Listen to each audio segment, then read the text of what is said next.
तो अभी हम लोग बात करने वाले सिंगल फेज़ इंडक्शन मोटर के बारे में। इससे पहले हमने जो इंडक्शन मोटर के बारे में जो बात किया था वो थी 3 फेज़ इंडक्शन मोटर। अभी बात करने वाले सिंगल फेज़ इंडक्शन मोटर के बारे में। जो 3 फेज़ इंडक्शन मोटर है उसके जो एडवांटेजेस होते हैं वो ज़्यादा होते हैं सिंगल फेज़ इंडक्शन मोटर के कंपैरिजन में। जो सिंगल फेज़ इंडक्शन मोटर होती है उसकी जो एफिशिएंसी होती है वो कम होती है, पावर फैक्टर भी बहुत पुअर होता है और इसका जो आउटपुट होता है वो भी कम होता है, लो पावर आउटपुट होता है सिंगल फेज़ इंडक्शन मोटर का। मगर ये जो सिंगल फेज़ इंडक्शन मोटर है इसका जो एप्लीकेशन है वो बहुत ज़्यादा है इन डोमेस्टिक पर्पसेस। जैसे फॉर एग्जांपल अगर हम लोग देखें, हमारे फ़ैन में सिंगल फेज़ इंडक्शन मोटर लगी होती है, टेबल फ़ैन में सिंगल फेज़ इंडक्शन मोटर लगी होती है, मिक्सर ग्राइंडर में सिंगल फेज़ इंडक्शन मोटर लगी होती है। अगर आप कोई कपड़े सिलने की मशीन को देखो तो उसमें भी सिंगल फेज़ इंडक्शन मोटर लगी होती है, राइट। तो सिंगल फेज़ इंडक्शन मोटर के बहुत सारे एप्लीकेशन है। तो यहाँ पर ये सिंगल फेज़ इंडक्शन मोटर बनती कैसा है, यहाँ पर अगर हम लोग देखें, यहाँ पर हमने कंसिडर किया 3 फेज़ लाइन, यहाँ पर हमने कंसिडर किया 3 फेज़ सप्लाई, यहाँ पर ये आर, यहाँ पर हमने कंसिडर किया 3 फेज़ सप्लाई हम लोग बोल सकते हैं, या फिर हम लोग बोल सकते 3 फेज़ सप्लाई लाइन। यहाँ पर ये आर और यहाँ पर ये हमने कंसिडर किया बी फेज़, और यहाँ पर ये वाली जो फेज़ है वो कौन सी फेज़ है, वाई फेज़। यहाँ पर अगर हम लोग तीनों में से किसी भी एक फेज़ को अगर हम लोग डिस्कनेक्ट करते हैं तो ऐसे केस में हमें कौन सी फेज़ मिल जाएंगी, हमें मिल जाएंगी सिंगल फेज़। तो यहाँ पर ये जो बी वाली जो फेस है इसको हमने डिस्कनेक्ट कर दिया तो हमें कुछ इस तरीके से फिगर मिलेगी। तो यहाँ पर अगर हम लोग देखें, यहाँ पर हमें मिल गई सिंगल फेस। सिंगल फेस कैसा है, यहाँ पर अगर हम लोग देखें जो बी वाली जो फेस है वो डिस्कनेक्टेड है, यहाँ पर ये वाली जो फेस है आर वाली फेस, और यहाँ पर ये जो वाई वाली जो फेस हमें जो दिखाई दे रही है वो कैसी कनेक्टेड है, सीरीज़ में कनेक्टेड है। तो यहाँ पर हमें कितनी फेस मिली, सिंगल फेस। यहाँ पर ये टर्मिनल वोल्टेज वी और यहाँ पर ये पॉजिटिव पोलैरिटी, यहाँ पर ये नेगेटिव पोलैरिटी। तो यहाँ पर अगर हम लोग देखें, if one supply line is disconnected from 3 phase induction motor, 3 phase induction motor में से अगर हम लोग एक सप्लाई लाइन को अगर डिसकनेक्ट कर दें तो ऐसे केस में हमें मिल जाएंगी सिंगल फेज़ इंडक्शन मोटर। यहाँ पर अभी अगर हम लोग देखें, जो एमएमएफ होता है सिंगल फेज़ का जो एमएमएफ होता है उसको हम लोग 2 एमएमएफ में स्प्लिट कर सकते हैं। पहला जो एमएमएफ है वो है फॉरवर्ड रोटेटिंग एमएमएफ और दूसरा जो एमएमएफ है वो है बैकवर्ड रोटेटिंग एमएमएफ। तो यहाँ पर अभी अगर हम लोग देखें, यहाँ पर ये जो फॉरवर्ड रोटेटिंग एमएमएफ और जो बैकवर्ड रोटेटिंग एमएमएफ है, जैसे कि नाम से पता चल रहा है दोनों का जो डायरेक्शन होगा वो अपोजिट होगा। यहाँ पर ये वाला जो रोटेटिंग एमएमएफ वो फॉरवर्ड डायरेक्शन में होगा, मगर ये वाला जो रोटेटिंग एमएमएफ है वो बैकवर्ड डायरेक्शन में होगा। तो यहाँ पर अभी अगर हम लोग देखें, और यहाँ पर ये दोनों जो रोटेटिंग एमएमएफ है वो सिंक्रोनस स्पीड के साथ रोटेट करेंगे।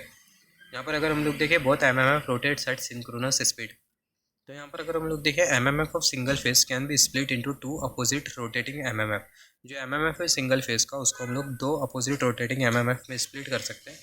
अगर एक एमएमएफ अगर रोटेट कर रहा है फॉरवर्ड डायरेक्शन में तो दूसरा जो एमएमएफ होगा वो रोटेट करेगा बैकवर्ड डायरेक्शन में।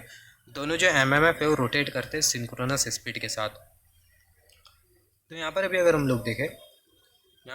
लोग देखें, जैसे कि हमने डिस्कस किया, जो स्टेटर है वो 2 मैग्नेटिक फील्ड प्रोड्यूस करेगा।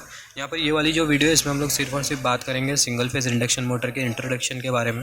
नेक्स्ट वाली वीडियो में हम लोग बात करेंगे अलग अलग टाइप की सिंगल फेज इंडक्शन मोटर के बारे में, जैसे ये रेसिस्टेंस स्प्लिट फेज मोटर हो गई, कैपेसिटर मोटर हो गई, capacitor start capacitor run motor हो गई।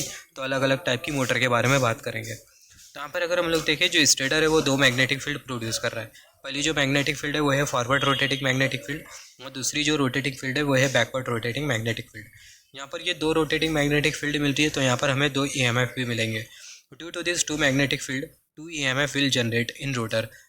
2 ईएमएफ जनरेट हो गए रोटर में। यहाँ पर अगर हम लोग देखें, 2 मैग्नेटिक फील्ड जब स्टेटर प्रोड्यूस कर रहा है, stator produces 2 magnetic field, forward rotating magnetic field, backward rotating magnetic field, जिसकी वजह से जो रोटर में जो ईएमएफ जो इंड्यूस होगा वो 2 ईएमएफ होगा। पहला जो ईएमएफ होगा ड्यू टू फॉरवर्ड फील्ड और दूसरा जो ईएमएफ होगा वो होगा ड्यू टू बैकवर्ड फील्ड। यहाँ पर अगर हम लोग देखें, EMF due to forward field and EMF due to backward field produces 2 different torque. यहाँ पर ये फॉरवर्ड फील्ड की वजह से जो ईएमएफ जो बनेगा और ये बैकवर्ड फील्ड की वजह से जो ईएमएफ जो बनेगा, ये दोनों अलग अलग टॉर्क प्रोड्यूस करेंगे। मतलब ये कैसा टॉर्क प्रोड्यूस करेंगे, दोनों टॉर्क का जो मैग्नीट्यूड है वो सेम रहेगा, मगर दोनों का जो डायरेक्शन है वो अपोजिट होगा। जिसके वजह से होगा क्या, ये मोटर पर जो टॉर्क जो एक्ट करेगा, नेट टॉर्क, वो कैसा होगा, वो जीरो होगा। इसके बारे में बात करते हैं। तो EMF due to forward field and EMF due to backward field produces 2 different torque. Forward field की वजह से और बैकवर्ड फील्ड की वजह से 2 अलग अलग टॉर्क जनरेट हो गए अपोजिट डायरेक्शन में, लेट से tau 1 and tau 2। This torque will act over motor, और ये जो टॉर्क है वो मोटर पर एक्ट करेंगे। तो यहाँ पर अभी अगर हम लोग देखें, मोटर के रोटर पर एक्ट करेंगे। तो यहाँ पर अगर हम लोग देखें, यहाँ पर हमने कंसिडर किया ये है रोटर, इस पर 2 टॉर्क एक्ट कर रहा है, टाउ 1 टॉर्क एक्ट कर रहा है और दूसरा जो टॉर्क है वो टाउ 2 टॉर्क एक्ट कर रहा है। तो यहाँ पर ये टाउ 1 टॉर्क और यहाँ पर ये जो टाउ 2 टॉर्क हमने जो कंसिडर किया है, दोनों का जो डायरेक्शन है वो कैसा है, वो अपोजिट है। यहाँ पर ये जो टाउ टू टॉक है वो कौन से डायरेक्शन में, क्लॉकवाइज में, और यहाँ पर ये जो टाउ वन टॉक है वो कौन से डायरेक्शन में, एंटी क्लॉकवाइज में। तो यहाँ पर अगर हम लोग देखें, two torque is acting over rotor, so the net torque which will act over rotor is depend on difference of both the torque. तो दो टॉक एक्ट कर रहे हैं रोटर के ऊपर, तो जो नेट टॉक होगा डिपेंड करेगा ये दोनों टॉक के डिफरेंस के ऊपर। Both the torque magnitudes are equal, अगर दोनों टॉक का अगर मैग्नीट्यूड अगर सेम है तो जो रोटर होगा वो रोटेट ही नहीं करेगा, क्योंकि जो नेट टॉक होगा वो जीरो होगा। क्योंकि अगर हम लोग देखें दोनों जो टॉक है, दोनों टॉक का जो मैग्नीट्यूड है जो कि रोटर के ऊपर एक्ट कर रहा है, दोनों टॉक का जो मैग्नीट्यूड है वो सेम है, डायरेक्शन अपोजिट है। हमें पता है फिजिक्स का लॉ, अगर मैग्नीट्यूड अगर सेम होता है, दो टॉक का मैग्नीट्यूड अगर सेम होता है मगर डायरेक्शन अपोजिट होता है, तो ऐसे केस में जो नेट टॉक होगा कैसा होगा, वो जीरो होगा। तो यहाँ पर अगर हम लोग देखें जो नेट टॉक होगा कैसा होगा, वो जीरो होगा, जिसकी वजह से जो रोटर है वो रोटेट ही नहीं करेगा। If both the torque magnitudes are equal, दोनों टॉक का मैग्नीट्यूड अगर सेम है तो जो रोटर होगा वो रोटेट ही नहीं करेगा, क्योंकि जो नेट टॉक होगा वो जीरो हो जाएगा। This condition happen during starting time of induction motor, और ये कंडीशन अकर करती है इंडक्शन मोटर के स्टार्टिंग के time. Hence single phase induction motor is not self starting, जिसकी वजह से जो सिंगल फेज इंडक्शन मोटर होती है वो सेल्फ स्टार्टिंग नहीं होती। तो single phase induction motor self starting क्यों नहीं होती, क्योंकि स्टार्टिंग के टाइम जो टॉर्क जो जनरेट कर रहा होता है मोटर के रोटर पर, जो टॉर्क जो एक्ट कर रहा होता है, वो टॉर्क का जो मैग्नीट्यूड होता है वो सेम होता है मगर डायरेक्शन अपोजिट होता है, जिसकी वजह से जो नेट टॉर्क होता है वो जीरो होता है और हमारी जो मोटर है वो स्टार्ट नहीं हो पाती eight the time of starting. और यही रीज़न की वजह से जो सिंगल फेज इंडक्शन मोटर है वो सेल्फ स्टार्टिंग नहीं होती। मगर सिंगल फेज इंडक्शन मोटर को हमें सेल्फ स्टार्टिंग बनाना है, तो हम लोग क्या करेंगे, कोई भी मोटर अगर सेल्फ स्टार्टिंग नहीं है तो जो मोटर है उसको हम लोग यूज़ ही नहीं कर सकते। जैसे फॉर एग्जांपल आप अपनी ऑटोमोबाइल में लगाए हो motor, just as a rough example, automobile में आपने लगाया मोटर और वो जो मोटर है उसको आपको घुमाना पड़ रहा है। आपने सबसे पहला स्टार्ट किया ऑटोमोबाइल को और वो जो मोटर है आपको उसको हाथ से घुमाना पड़ रहा है, तो आप वैसा करोगे, ऑब्वियसली नहीं करेंगे। कोई भी जो मशीन है वो कैसे होना चाहिए, सेल्फ स्टार्टिंग होना चाहिए। चाहे मोटर ले लो, चाहे इंजन ले लो, या फिर कोई भी मशीन ले लो, वो जो मशीन है वो सेल्फ स्टार्टिंग होना चाहिए, राइट। तो यहाँ पर अगर हम लोग देखें सिमिलरली जो सिंगल फेज इंडक्शन मोटर है ये सेल्फ स्टार्टिंग है नहीं, इसे हमें सेल्फ स्टार्टिंग बनाना है। तो हमें क्या करना होगा, ये जो सिंगल फेज इंडक्शन मोटर है इसे हमें स्टार्टिंग में जर्क प्रोवाइड करना होगा, झटका प्रोवाइड करना होगा, राइट। तो यहाँ पर अगर हम लोग देखें जब हम लोग इसको जर्क प्रोवाइड करेंगे जिस भी डायरेक्शन में, तो जो मोटर है वो उस डायरेक्शन में रोटेट करने लगेंगी। और यहाँ पर ये जो जर्क प्रोवाइड करने का जो काम है वो कैपेसिटर करता है। जैसे फॉर एग्जाम्पल अगर आपका फ़ैन देखो, फ़ैन के केस में जो कैपेसिटर होता है वो स्टार्टिंग में जर्क प्रोवाइड करता है, एक झटका प्रोवाइड करता है आपके पंखे को, जिसके वजह से होता है कि आपका जो पंखा है वो घूमने लग जाता है। जब आपका पंखा घूमने लगता है तो ऐसे केस में जो कैपेसिटर होता है उसका कोई रोल नहीं होता। कैपेसिटर सिर्फ स्टार्टिंग के टाइम जो स्टैटिक फ्रिक्शन होता है उसको ब्रेक करने का काम करता है, राइट। तो यहाँ पर अगर हम लोग देखें, यहाँ पर ये जो स्टार्टिंग में जो जर्क प्रोवाइड करने का काम है कौन करेगा, कैपेसिटर करेगा। तो यहाँ पर अगर हम लोग देखें single phase induction motor self starting नहीं होती, जैसे कि हमने डिस्कस किया single phase induction motor is not self starting, क्योंकि जो स्टार्टिंग का जो टॉर्क होता है वो जीरो होता है at the time of starting. Single phase induction motor is not self starting because of starting torque which remain zero at starting time, starting torque की वजह से जो कि जीरो होता है स्टार्टिंग के टाइम। तो single phase induction motor self starting नहीं होती स्टार्टिंग टॉर्क की वजह से, जो कि जीरो होता है स्टार्टिंग के टाइम। आप ऐसा भी बोल सकते हो स्टार्टिंग के टाइम जो टॉर्क एक्ट कर रहा होता है रोटर पर उसका जो मैग्नीट्यूड होता है वो सेम होता है, डायरेक्शन अपोजिट होता है, नेट टॉर्क जीरो होता है, मोटर स्टार्ट नहीं हो पाती। अगर आपको कॉन्सेप्ट अगर बहुत अच्छी तरीके से समझा है तो आप कैसा भी एक्सप्लेन कर सकते हो, ऐसा ज़रूरी नहीं है कि सेंटेंस के अकॉर्डिंग ही एक्सप्लेन करें, राइट। यहाँ पर हमारा मेन कॉन्सेप्ट क्लियर होना चाहिए। इंजीनियरिंग में कॉन्सेप्ट क्लियर होना बहुत इंपॉर्टेंट है, रट के कुछ नहीं होने वाला, इनफैक्ट आपको कुछ नहीं मिलेगा। अगर आप इंजीनियरिंग में 4 साल अगर रटे हो ना तो आपको कुछ नहीं मिलने वाला है, बिलीव मी। अल्टीमेटली 4 साल के बाद अगर आपने कुछ सीखे हो इंजीनियरिंग से तो ऑब्वियसली आपको उसका बेनिफिट मिलेगा 4 साल के बाद।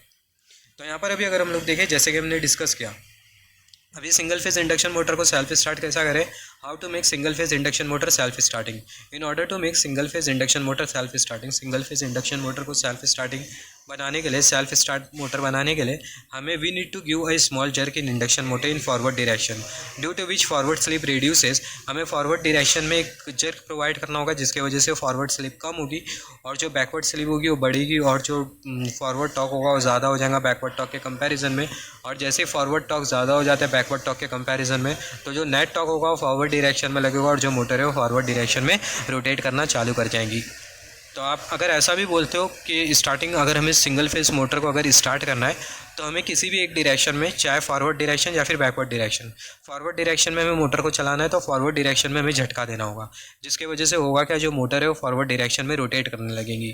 अगर हमें बैकवर्ड डायरेक्शन में चलाना है तो बैकवर्ड डायरेक्शन में हमें झटका देना होगा, तो जो मोटर है वो बैकवर्ड डायरेक्शन में चलेगी। आपने ऐसा एक्सपीरियंस किया होगा, कभी कभी हमारा जो फ़ैन होता है वो चलता नहीं है, तो जब फ़ैन चलता नहीं है तो हम लोग करते क्या है, जो फ़ैन होता है उसको हम लोग थोड़ा सी रोटेट करते हैं अपने हाथ से, फिर जाके जो फ़ैन होता है वो चलने लगता है। तो ऐसे केसेस में जो कैपेसिटर होता है वो थोड़ा ख़राब हो जाता है, कैपेसिटर बराबर काम नहीं कर रहा होता है, जिसकी वजह से ऐसी कंडीशन अराइज होती है। तो यहाँ पर आप हाथ से फ़ैन को चला रहे हो तो आप क्या कर रहे हो, फ़ैन को स्टार्टिंग में जर्क प्रोवाइड कर रहे हो, और जिस भी डायरेक्शन में आप फ़ैन को धक्का दोगे उसी डायरेक्शन में आपका जो फ़ैन है वो घूमेगा, राइट। तो ये स्टेटमेंट हमें यही बोल रहा है, हमें जर्क प्रोवाइड करना होगा जिस भी डायरेक्शन में हमें मोटर को घुमाना है, और उस डायरेक्शन में जब हम लोग जर्क प्रोवाइड करेंगे तो हमारी जो मोटर है वो पर्टिकुलर डायरेक्शन में रोटेट करेंगी।